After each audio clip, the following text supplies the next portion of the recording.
На градскиот плоштад во Кавадарци денеска Универзитетот Гоце Делчев Штип во рамки на отворениот ден им ја доближи на идните студенти понудата за студирање. Беа презентирани условите за студирање, организационата структура на универзитетот, кампусите, можностите за вклучување во истражувачки, студентски, спортски активности, за учество во програмите за студентска размена и посета на познати светски универзитети, како и запознавање со можностите на електронскиот индекс и добивање на стипендии. Ректорот на универзитетот, професор доктор Блажо Боев, рече дека како универзитет се разликуваат поради тоа што се блиски со средношколците идни студенти. Ова е пракса на Универзитетот Гоце Делчев во Штип, што ја прави во голем дел од градовите во Република Македонија, да ја представи пред средношколците, односно идните студенти, својата образовна понуда. Ние како универзитет се одликуваме со тоа што сме блиски до студентите, блиски до средношколците. Сакаме да им покажеме што можеме, што нудиме, а тие слободно треба да одберат каде ќе студираат. Може да студираат и кај нас на нашиот универзитет, може да студираат и на било кој друг универзитет. Таму кај што ќе оцена дека понудата е подобра и дека образованието е поквалитетно.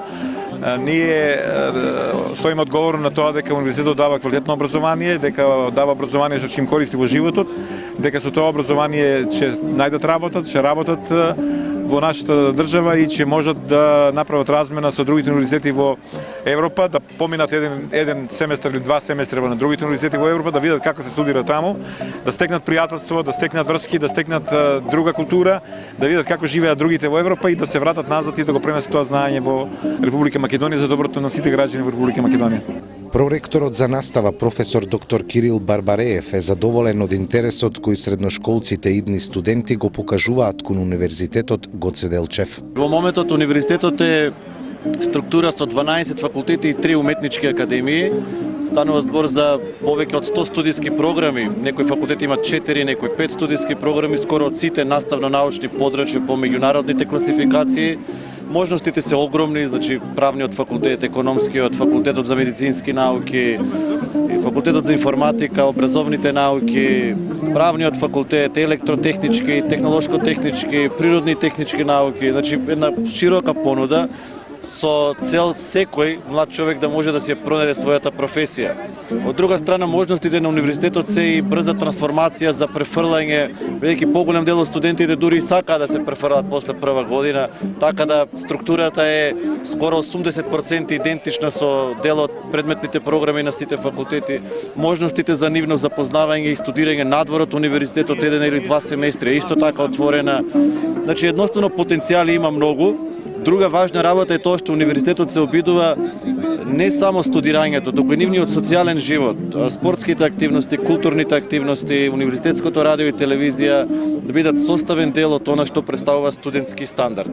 На прашањето каков е интересот за енологија, професор Барбареев нагласи дека заедно со бизнис секторот и државата е потребно да се развива оваа студиска програма, бидејќи во овој регион се произведува вино познато во светот. Универзитетот смета дека таа студиска програма треба да се развива дополнително. Идејата на универзитетот е таа студиска програма да се развива со стопанството.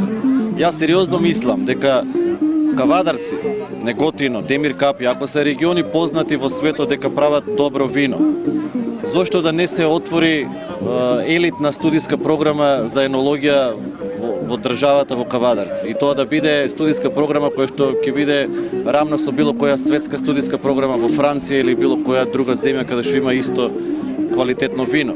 Така да тоа се прашање кои што не се само прашање на универзитетот, тоа е прашање и на стопанството, тоа е прашање и на владата, односно на Министерството за образование. Познати се искуства на такви споделени одговорности. Вие имате во Кавадарци граѓанин кој што работи во Финска, во едно средно училиште во Финсбак, тоа е Златко Каров, кој што работи во училиште на Сименс. Тоа е средно училиште направено таа компанија во таа средина заедно со субвенција од државата. Тоа е исто трошок кој што по ништо не се разликува од трошокот во државните училишта. Таа линија произведува веднаш способни средношколци и студенти за работа во тие компании. Јас мислам дека има потенцијали овој регион, има потенцијали и другите региони во Македонија да развиваме таков концепт на развој на образование со цел да може за многу пократок временски период да се постигнат високи европски и светски стандарди. Така да мислам дека тоа треба да биде една заедничка стратегија и на Министерството, и на универзитетите, и на стопанството.